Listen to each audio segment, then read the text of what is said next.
Hoy quiero desarrollar, iglesia, el tema de hoy. Deseo o llamado. Amén.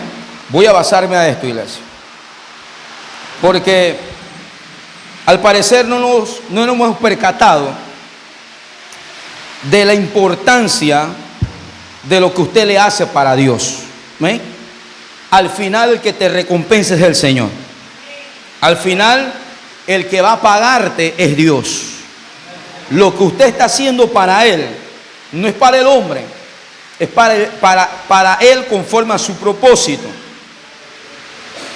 El detallito está en la pregunta, que si lo que estamos haciendo nosotros es simplemente un deseo o realmente lo estamos haciendo porque hay un llamado de Dios en nuestras vidas.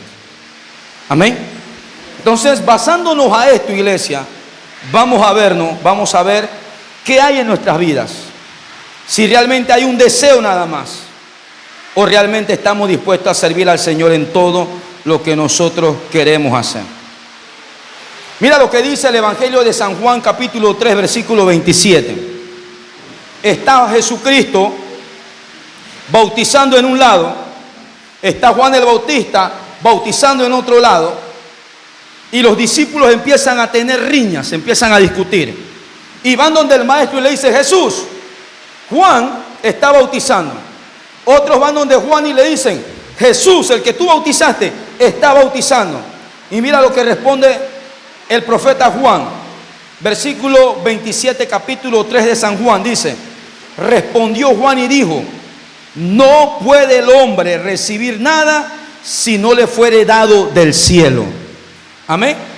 O sea, nada de lo que usted tiene hoy en día, usted lo tiene porque usted tiene la cara bonita o porque usted es hijo de Dios. No, todo lo que tenemos es porque ha sido recibido de parte de Dios allá en el cielo. ¿Cuántos dicen amén?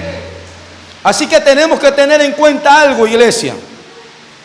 El que va a determinar cuánto va a crecer algo en el ministerio no va a depender de Dios, va a depender de nosotros.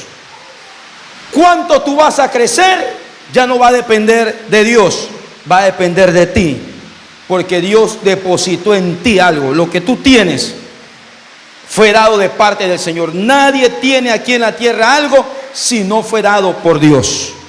¿Ven? Si tú eres adorador, es porque Dios te lo dio. Si tú eres predicador, es porque Dios te lo dio. Si usted hoy está liderando, es porque el Señor te entregó esa oportunidad.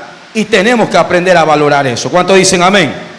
Bien, iglesia, en la antigüedad, miren, en la antigüedad, para hablar con Dios se tenía que ir a dos medios.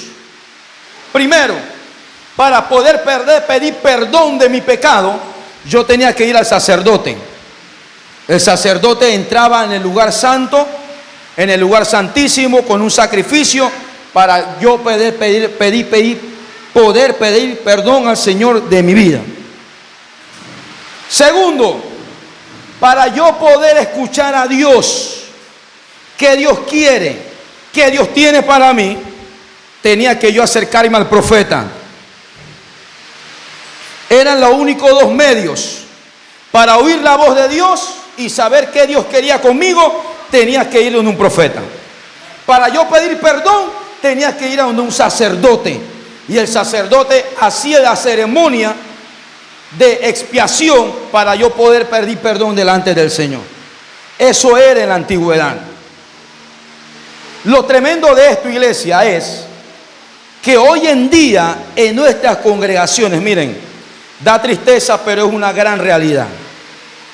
La mayoría de las iglesias evangélicas que están creciendo hoy en día no están creciendo bajo una visión ni bajo un llamado.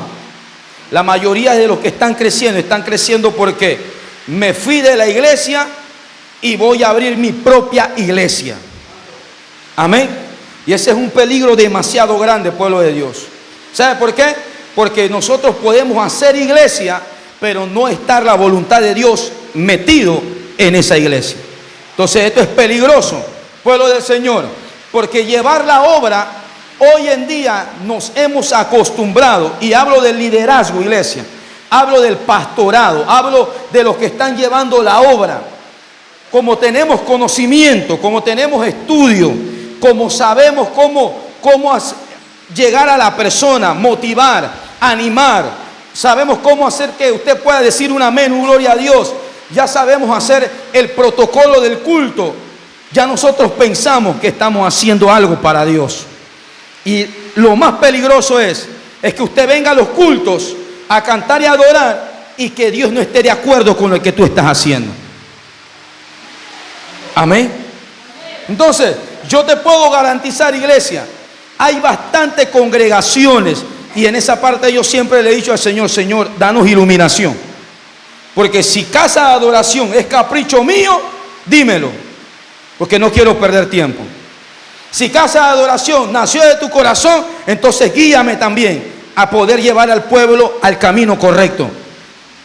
Porque el peligro está en dejar a Dios a un lado en lo que se supone le pertenece a Él como dueño. Amén. Por eso me gusta bastante cómo la manera como Dios trabajó con Moisés. Moisés no fue llamado porque él quiso. Él no fue de que, bueno, hoy yo me levanté siendo el libertador. No, fue Dios que llamó a Moisés. Y todo lo que Moisés hizo, lo hizo conforme a lo que él le dijo. O sea, que la obra de Dios no se lleva como yo quiero, sino como Él dice. Y si el líder o el hombre de Dios no está conectado a lo que papá está hablando, entonces estamos en problema, iglesia. ¿Estamos aquí?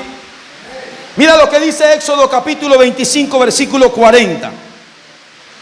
Dios le dice a Moisés, mira, hazlo conforme al modelo que te ha sido mostrado en el monte. Moisés sube al monte, 40 días, 40 noches. Dios le habla, le entrega unas tablas, pero le dice, quiero que me construyas un tabernáculo. Y Dios le empieza a decir, va a ser con pieles de carnero, va a ser con pieles de tejones, va a ser madera de acacia, revestido de oro, va a ser así, así, así, todo detallado. Y en el versículo 40, cuando termina Dios de hablar con Moisés, le dice, hazlo conforme al modelo que te enseñé en el monte.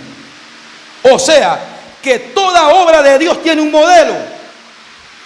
Casa de adoración debe de tener un modelo establecido en el cielo. Donde yo como pastor empiezo a hacer las cosas a mi gana, estamos en problemas. ¿Sabe por qué? Porque estaríamos haciendo cultos nada más, pero no estaríamos haciendo la voluntad del Padre en esta casa. ¿Estamos aquí? Entonces, yo me ponía a pensar, ¿lo que hago para Dios es simple deseo o es un llamado verdadero? Bendito Dios, está la gente seria, aleluya. Ayúdame, dígame algo. Debemos tomar en cuenta que la obra se desarrolla concerniente a la voluntad de Dios. Solo puedo llevar a cabo si Dios está metido en el asunto. Si Dios no está metido en esto, nos va a ir mal, iglesia. Ay, Dios mío. Entonces aquí es peligroso. El salmista lo dice de una manera más tremenda. Mira lo que dice el salmista. El salmista en el Salmo 127:1 dice, si Jehová no edifica la casa, en vano trabaja. O sea, que si Él no está metido en esto, nuestro trabajo está en vano.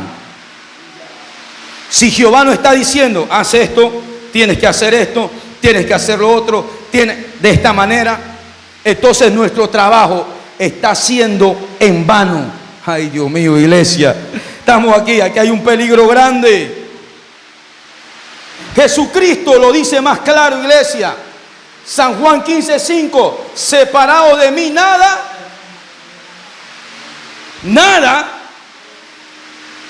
Entonces, Con estos dos versículos podemos comprender qué dice Apocalipsis 3:20. He aquí yo estoy a la puerta y llamo. ¿Quién está a la puerta? Jesús. ¿Quién está afuera tocando? Jesús.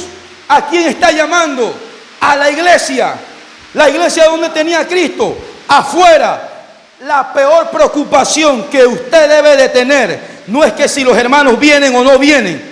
No es que si usted adora o no adora. La peor preocupación que podemos tener nosotros aquí es que Jehová no esté edificando su casa, pueblo de Dios. Amén. Una de las cosas, pastores, estoy hablando con los futuros pastores, pastoras, evangelistas, profetas, ministros de Dios. Una de las cosas que puede causar la ruina en el ministerio es independizarnos de Dios. Escuche, usted sabe qué sucede, siervo. La gente se prepara cuando le toca predicar. La gente se prepara cuando le toca ministrar. La gente se prepara cuando le toca cantar y dirigir. No lo ponga a hacer nada y no hacen nada para Dios. ¿Sabe por qué? La pregunta es deseo o realmente es un llamado. Pero cuando usted le dice, te toca predicar, entonces usted está 3 días de ayuno, 4 días de ayuno, estudio Biblia, busco esto, busco aquello. Cuando no le toca hacer nada, si no me toca, no me esto. No, iglesia, cuando hay un llamado dentro de ti, usted está preparado a tiempo y fuera de tiempo. Usted no está diciendo que no estoy preparado. Si de repente vengo y yo agarro sierva, lleve la palabra y la sierva dice, listo pastor, yo tengo ya como 7 mensajes listos preparados. ¿Estamos aquí? Tenemos que tener esto en claro, iglesia. Porque lo peor de ahora es independizarnos de Dios. Y hoy los ministerios están trabajando independientes. Ya no hay oración en el altar, iglesia. Ya el sacerdote no está haciendo el trabajo como tiene que ser. Ya los líderes no tienen esa intimidad de búsqueda con Dios. Iglesia, si en los tiempos de antes, hoy, el sacerdocio levítico estuviera funcionando, créalo, muchos de nosotros no estuviéramos ministrando en el altar. No porque no fuéramos calificados, es porque no hay responsabilidad en el ministerio. Amén. ¿Qué sucede hoy en día? Hoy trabajamos con nuestras propias fuerzas. Hoy entramos en el terreno de la autosuficiencia, de la arrogancia. Hoy en día la gente dice, ya yo no tengo que orar. Ya yo no tengo que buscar de Dios. Ya yo conozco la verdad. Espérate. ¿Quién eres tú? Si el mayor ejemplo fue Jesucristo, el hombre. Jesucristo, hombre aquí en la tierra, siendo Dios, vivió una vida de intimidad con el Padre, porque Él entendía que la oración era la conexión con el cielo. Si Él tuvo que orar estando aquí en la tierra, ¿quién es usted y quién soy yo para no hacerlo, iglesia? Y el único vínculo para poder conectarnos a Él es a través de la oración. En vez de ser humildes, somos arrogantes.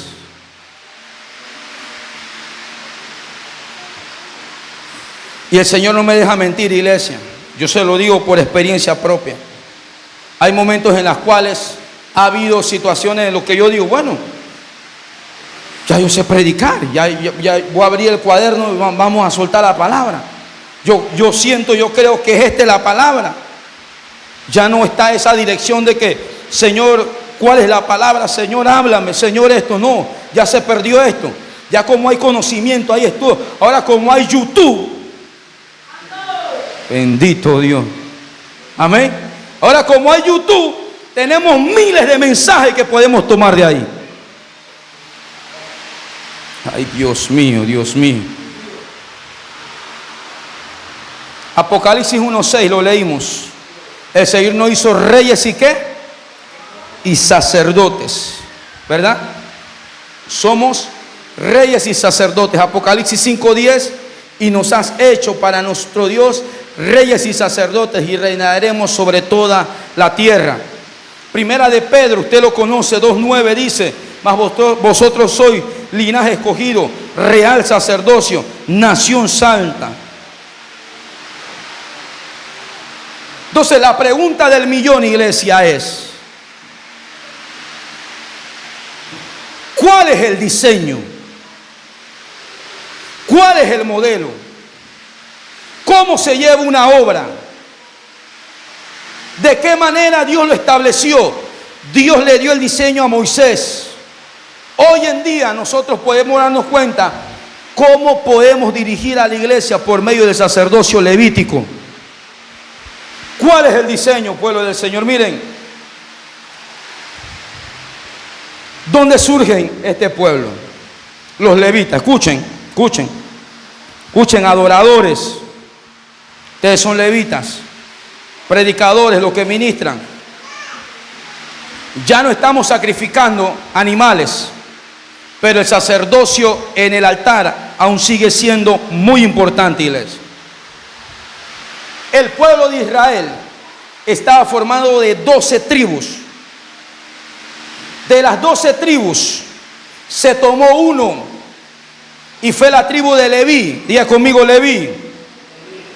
Los levitas eran miembros de la tribu de Leví, descendientes de los hijos de Israel. Leví tuvo 3 hijos: Gerson, Coat y Merari. Estos fueron los hijos. Cada uno de ellos trabajó en el sacerdocio. Amén. Moisés y Aarón formaban parte de la tribu de Leví. Ellos salieron de esa tribu, por eso fueron llamados al servicio del Señor. Una de las cosas que se estableció, pueblo del Señor, en ese tiempo fue: Dios había escogido a cada hijo varón primogénito como de él. Y en vez de tomarlos, Dios toma la tribu de Leví para que le sirva a cambio de los primogénitos de cada uno de la familia. Moisés le habla a Aarón y le empieza a decir lo que tiene que hacer, iglesia. Aquí es donde yo quiero entrar. ¿Por qué? Esto, lo que vamos a leer, Levíticos capítulo 8, versículo 1 al 5. Búsquelo, búsquelo. Si tiene Biblia, búsquelo conmigo, rapidito. Levítico capítulo 8, versículo 1 al 5. Habló Jehová a Moisés diciendo, escuchen, no hay malo.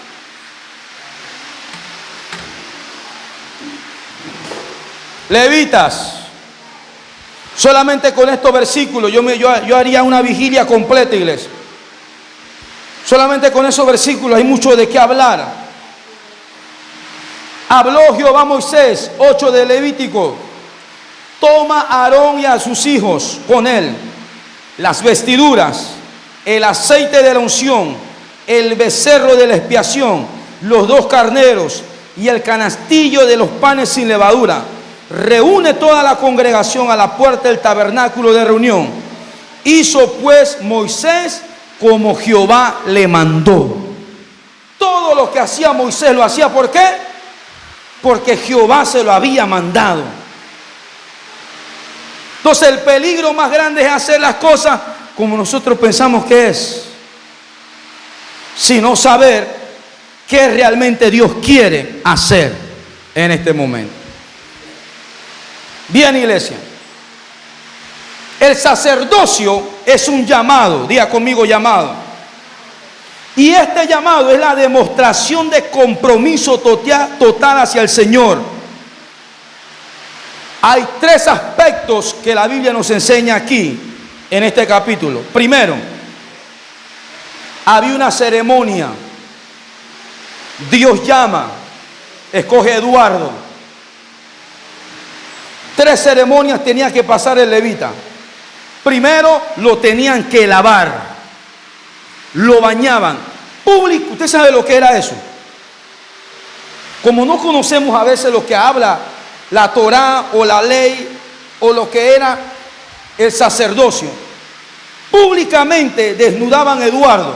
Imagínense, él es el levita, y lo bañaban por completo, al frente de todos.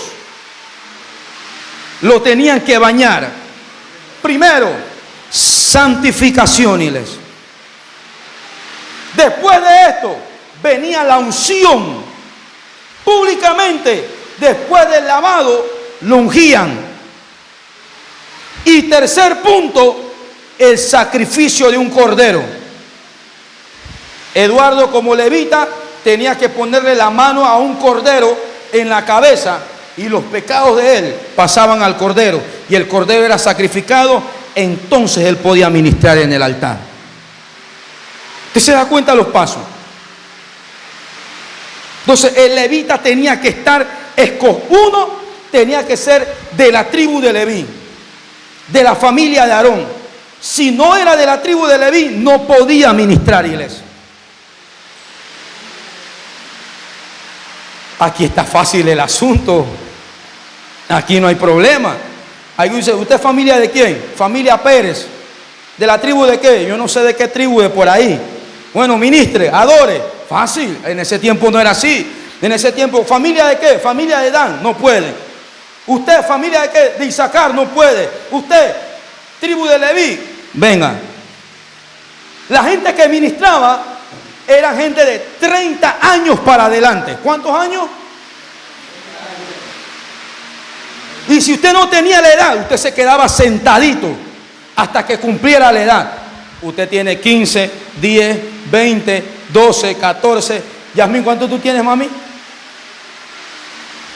11 añitos ministrando ya en el altar. Pero en el tabernáculo, segundo, no eran mujeres. Eran puros varones. O sea, que usted por ser mujer sierva, descartada ya.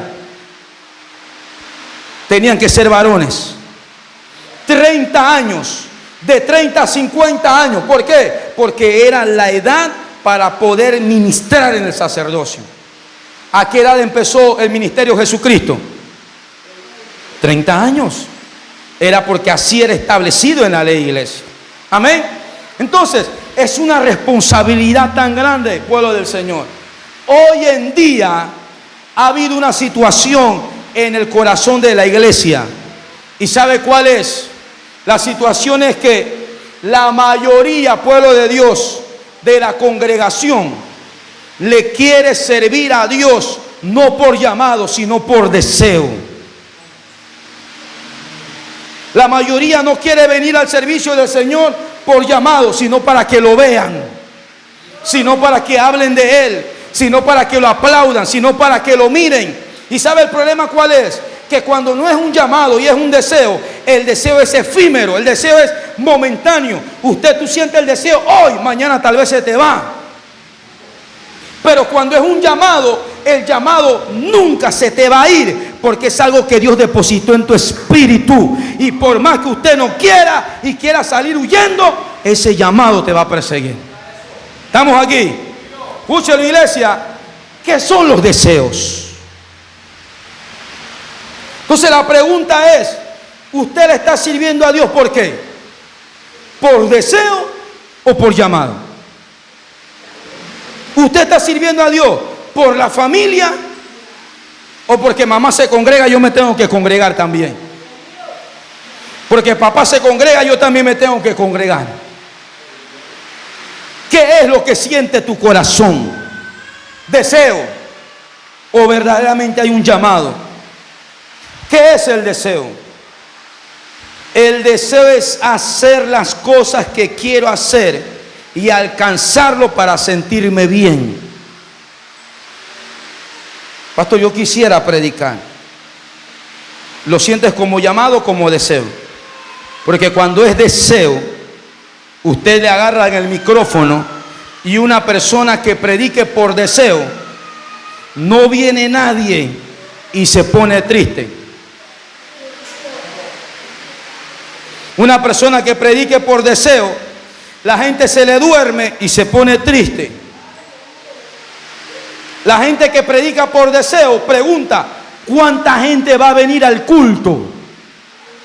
¿Por qué? Porque la expectativa es que la gente lo vea predicando y saltando. Pero la persona que tiene llamado, no le importa si vienen 2 o 3. La persona que tiene llamado le predica a 1 como le predicara a 1000. Le predica a 50 como si fueran 5000. ¿Por qué? Porque no es lo que él está buscando. Es que hay un llamado dentro de su corazón. El deseo se puede cumplir inmediatamente. Mira cómo lo define la Real Academia Española. Lo define de esta manera: movimiento afectivo hacia algo que se apetece. Solamente tú sientes hacerlo nada más. Hay un deseo nada más. No hay un verdadero llamado. ¿Cómo surge, iglesia? Por eso hoy, atención, ¿cómo surge ese deseo? Primero, el deseo surge a través de lo que se escucha. Hermano, viene una campaña evangelística. 5.000 vidas van a venir a reunirse en la cancha. ¿Cuánto? 5. Pastor, yo quiero dirigir. Pues ¿por qué no me dirige el culto? Por eso yo siempre digo algo. Usted va a fluir. Antes de fluir afuera, primero tiene que fluir aquí. Porque no puede ser posible que Dios te use fuera de la casa y en la casa no te usa. Amén. Usted ve que es santo. Mire la sierva como canta allá afuera. La gloria de Dios. Pero cuando canta aquí no se siente nada. ¿Qué está pasando? Usted va a crecer aquí. Aquí que tiene que caer la gloria. Aquí tiene que caer presencia. Aquí Dios te tiene que usar. Aquí Dios te tiene que dar palabra. Aquí Dios te tiene que levantar. Y cuando vayas afuera, entonces es el resultado de lo que el Señor está haciendo aquí en tu vida. Amén. Un deseo puede ser atractivo y muchas personas buscan solamente el deseo. Es una necesidad nada más. Puede manifestarse en ti como tu propio deseo. El deseo tiene que ver con algo emocional. El llamado es un compromiso. Por eso, cuando vemos a las vidas, nosotros nos damos cuenta quién tiene llamado y quién solamente tiene un deseo. Porque la persona con llamado se comprometen. Las personas con deseo ponen excusas. ¿Sí? Las personas con llamado dicen, amén, heme aquí. Las personas con deseo solamente buscan excusas para no cumplir con algo. Pero vuelvo y te digo, ahí se ve el ego del corazón de la persona. ¿Por qué? Porque yo puedo decirle a alguien, bueno, mi hermano Eli le toca dirigir el ayuno del domingo. ¿Cuántos vienen, pastor? No sé, como 3 nada más. Yo creo que no llego. Pero ¿qué pasa si yo le digo a Eli, viene un avivamiento aquí? 5 iglesias van a venir acá. ¿Está listo? Amén, pastor, vamos con todo, aleluya. Juan, ya llegaron llegó el busito, Dios mío.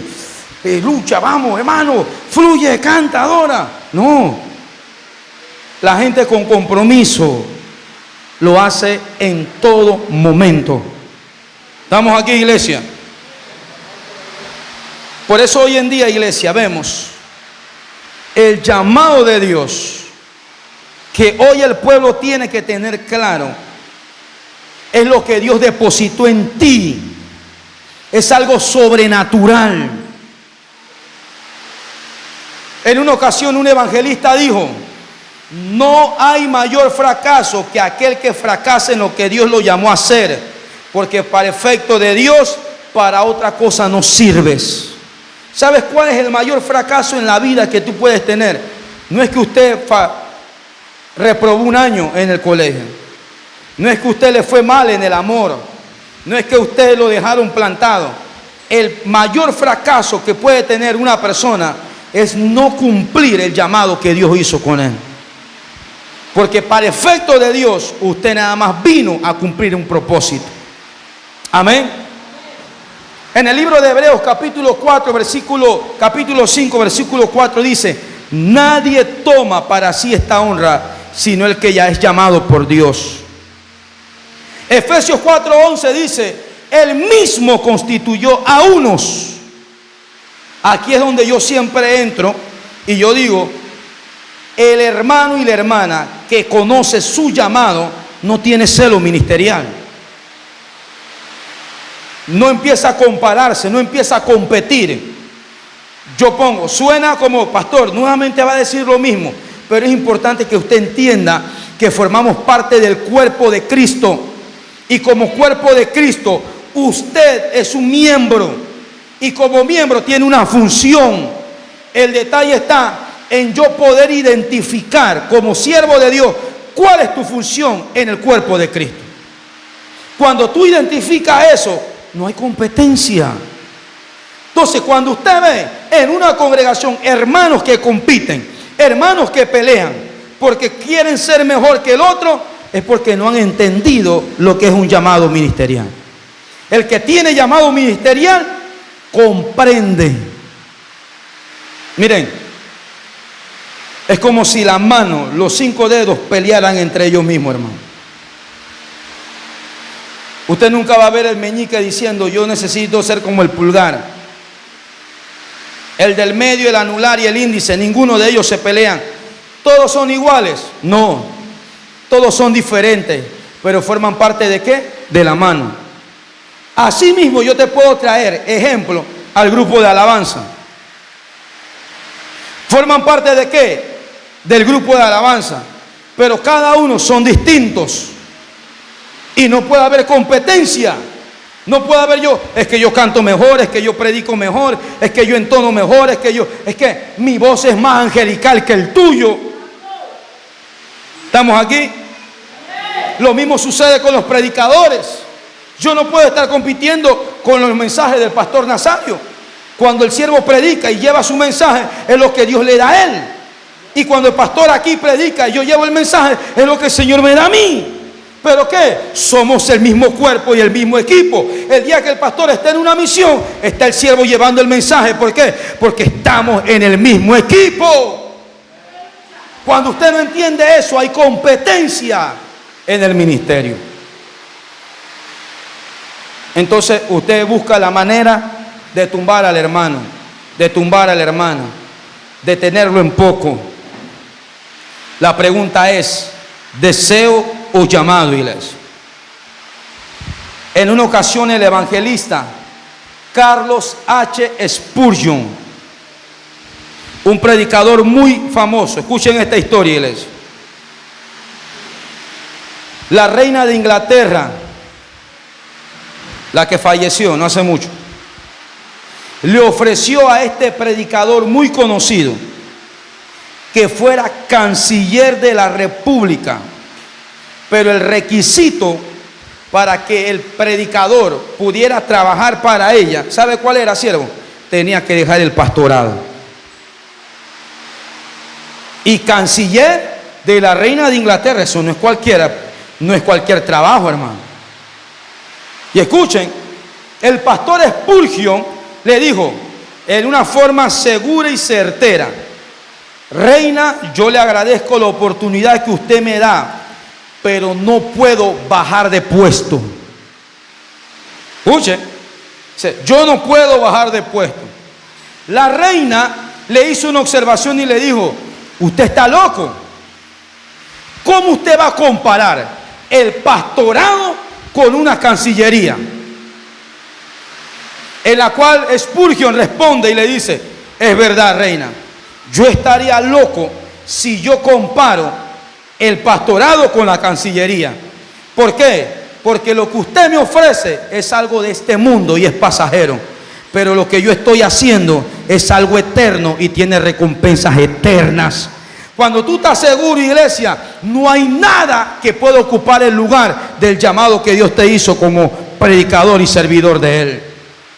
Él estaba seguro. Él dijo: no, yo no puedo rebajar a lo que el Señor me entregó para irme por algo momentáneo. Hoy en día la gente cambia las lentejas que el Señor le dio por cualquier plato que otro le venga a ofrecer. Entonces, pueblo del Señor, ¿Cuál es la tarea? ¿Cuál era el trabajo de los levitas? Escuchen bien. Los levitas se dedicaban al ministerio.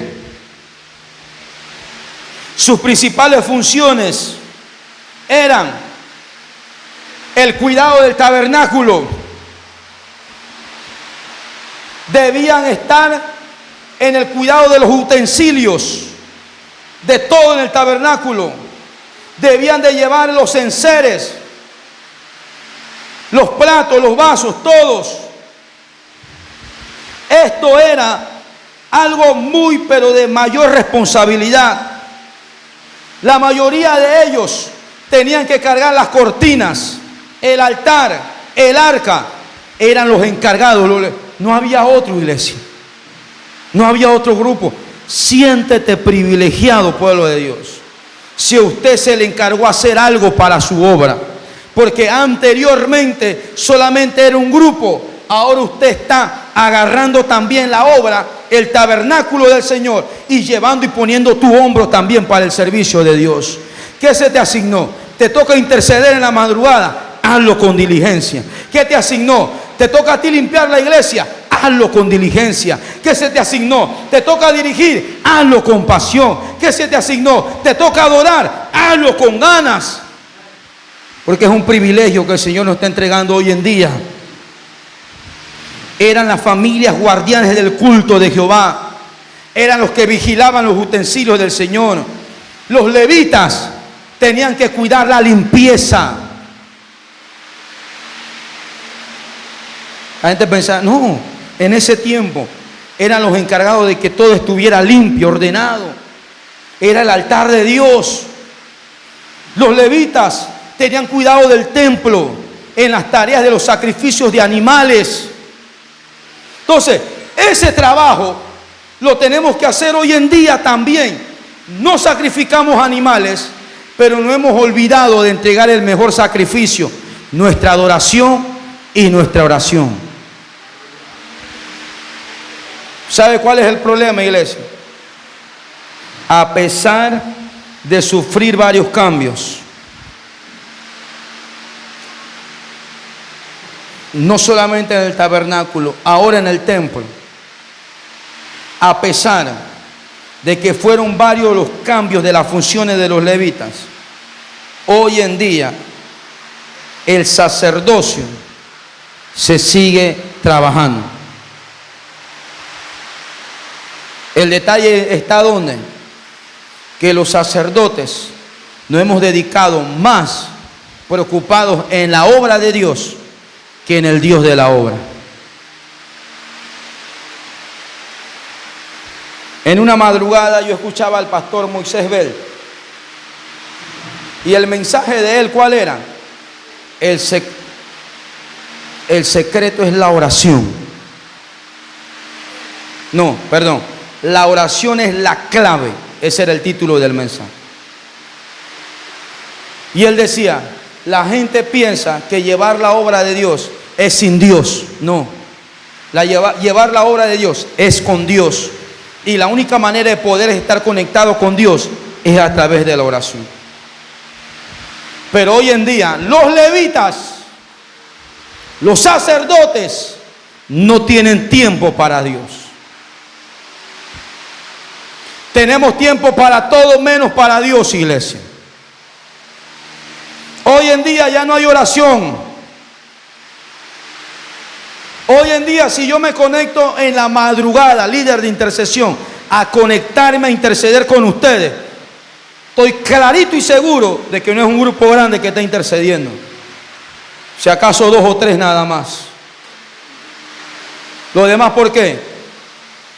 No, es que no hay tiempo. Pero Dios, háblame. ¿Cómo? Si no tienes tiempo para Dios. Pero cuando vienen los problemas, somos los primeritos de venir al altar, iglesia. Esa es la forma correcta. La obra de Dios no se viene abajo por culpa del hombre. La obra de Dios se viene abajo por la negligencia de los sacerdotes, de que ya no estamos en el altar orando, ayunando, buscando presencia, pueblo de Dios. Estamos más preocupados que hay que pagar luz, hay que pagar agua, hay finanzas, que esto, que hermano hay que limpiar. No, iglesia. Yo creo que cuando nos enfoquemos en la oración, ahí Dios va a abrir las puertas y nos va a guiar. ¿Sabes por qué Moisés tuvo éxito? Porque Moisés no hacía nada porque él quería hacerlo. Todo lo que Dios decía, Moisés lo hacía. ¿Cuál es la clave? Oír la voz de Dios. Entonces cuando yo voy al altar y yo le digo, antes de venir acá a la iglesia, antes de venir al culto, me encerré en el cuarto y me fui de rodillas y yo le dije, Señor, este mensaje me confronta a mí. Al primero que confronta este mensaje es a mí, Padre. Este mensaje, antes de llevarse a la iglesia, el que me está confrontando es a mí como predicador, como pastor. Que cómo yo puedo llevar la obra si yo no sé qué tú estás hablando en el cielo. Necesitamos sacerdotes, iglesia. No me interesa si usted canta bien o canta mal. Lo que a mí me interesa es que usted sea una persona de altar de verdad. Es lo que más importa. Hoy en día estamos enfocados en que la gente haga bien y eso está bueno. No me malentienda, porque para Dios hay que hacer con excelencia. Pero hay gente que hace cosas con excelencia y a veces Dios no está de acuerdo en lo que está haciendo. ¿Sabe por qué? Porque no hay altar. Dios sabe y conoce nuestros corazones. Y Él es experto en promocionar. Cuando nadie te vea, usted vaya hacia el altar. Porque cuando Dios te está viendo, Él en su tiempo te levanta y te hace hacer cosas grandes delante de Él. Con su permiso, sierva, con su permiso. En una ocasión yo me fui a la casa de los siervos, del copastor. Me quedé conversando con ellos, tomando cafecito. La sierva, la esposa del copastor, me comparte un testimonio. Y parece mentira, iglesia, pero todo lo que tu corazón siente, el Espíritu de Dios también lo siente porque mora dentro de ti. Tu tristeza, tu dolor, tu decepción, tu alegría, todo lo que pasa adentro, Él lo conoce. Y la sierva me comentaba, sin yo saber nada, la sierva me comentaba que ella en su cuarto secreto en oración, donde nadie la ve, donde no es público, ahí le decía al Señor, Señor, yo quiero servir. Ella me lo testificaba. Pastor, yo le dije al Señor, ni mi esposo sabe, nadie. Señor, yo quiero servir. Yo no soy para estar sentada, quiero servir. ¿Por qué no me pones a servir? Yo estoy en la casa, en el cuarto, preparando el mensaje, llevando esto, y de repente el Señor pone en mi corazón, ¿a quién vamos a poner a dirigir? Y el Señor pone en mi corazón, hermana Viola. Pero si la sierva lleva tiempo que ni participa ni dirige, pero bueno, Señor, yo lo pongo. Y yo le creo que le avisé fue a Carolina o al esposo o al copastor. Avísela a su esposa que le toca dirigir tal culto. El deseo que ella tenía, no tuvo que venir donde el pastor y decirle, pastor, póngame pastor. No, habla con él, porque él conoce tu corazón y él es el que te va a poner pueblo. Ahora la sierva está sirviendo, hasta predicó acá en un ayuno y todo. O sea, agárrese, sierva, va a predicar, va a dirigir, va a interceder. Porque cuando usted dice, Señor, heme aquí, quiero servir, el Señor te va a poner a servir. ¿Por qué le digo esto, iglesia? Porque la única manera de poder activar nuestra vida en el Espíritu es a través del altar de oración. Amén. A pesar de sufrir varios cambios, ya no ministramos en el altar sacrificando animales, pero hoy el sacerdocio levítico sigue funcionando. ¿Sabe cuál es el problema? De que ya no hay lavado de cuerpo, purificación, ya no hay la unción, Todo hombre llamado tiene que ser ungido. Toda mujer llamada tiene que ser ungido. ¿Y la unción cuál es? El Espíritu Santo, iglesia. Todo hombre con ministerio tiene que correr a Cristo, que es el sacrificio por nuestros pecados. Y cuando tú estás en esa línea, acuérdate que Dios te separó para Él. Eres santificado. Estás separado para su servicio. ¿Cuál es el problema? Cuando nosotros como humanos empezamos a poner y hacer las cosas como nosotros queremos. Ya Dios estableció algo. Entonces, ¿cuál es el mover ahora? Esta palabra, el Señor me confrontaba. Yo le dije, Señor, voy a convocar ayuno, pero yo voy a empezar a ayunar primero. Yo necesito saber, dime, ¿qué viene? Estamos en abril, viene mayo, viene, ¿qué hay que hacer? Dime, no sé. Ya yo no quiero tomar decisiones porque yo digo que yo siento, yo pienso. Quiero que seas tú dirigiendo, poniendo, haciendo. Porque si Él es, entonces vamos a tener éxito. Pero ¿qué pasa? No solamente este es el llamado del sacerdote, del pastor. Los líderes también tienen que empezar a buscar. Los adoradores también tienen que empezar a buscar. Los adoradores nos tenemos que humillar. Tenemos que ser los primeros que tenemos que quitar la corbata y tirarnos al piso y decir, Señor, perdónanos. Porque yo le decía en el cuarto, voy a abrir mi cámara secreta. Y escucha lo que yo le decía hoy en la madrugada, hoy en la mañana antes de venir acá al Señor. Yo, Señor, puede ser que haya llevado 4 años con mis propias fuerzas. Y tú no estar metido en esto, Padre. Pero yo dije, Señor, quiero que estos años que vengan seas tú el capitán y que lo lleves tú. Nunca le pidas a Dios que te quebrante, iglesia. Porque si tú le pides que te quebrante, Dios te va a reventar. Quebrántate tú. Porque Él te mete en proceso para que seas quebrantado. Nunca le digas, Señor, quebrántame. Porque cuando tú le dices que te quebrante, agárrate, porque te va a dar duro para que seas quebrantado de verdad. El diseño era establecido. Miren, ¿por qué le pongo este ejemplo? Dios le dice a Moisés, Moisés, el arca, cuando todos se vayan, van a cargar el arca. El arca tienen que llevarlo los levitas. 1, 2 adelante, 2 atrás. Adelante, atrás, 2. Y cada uno tiene que cargar el arca. Ese es el modelo. Así tiene que ser. Pero ¿qué pasó?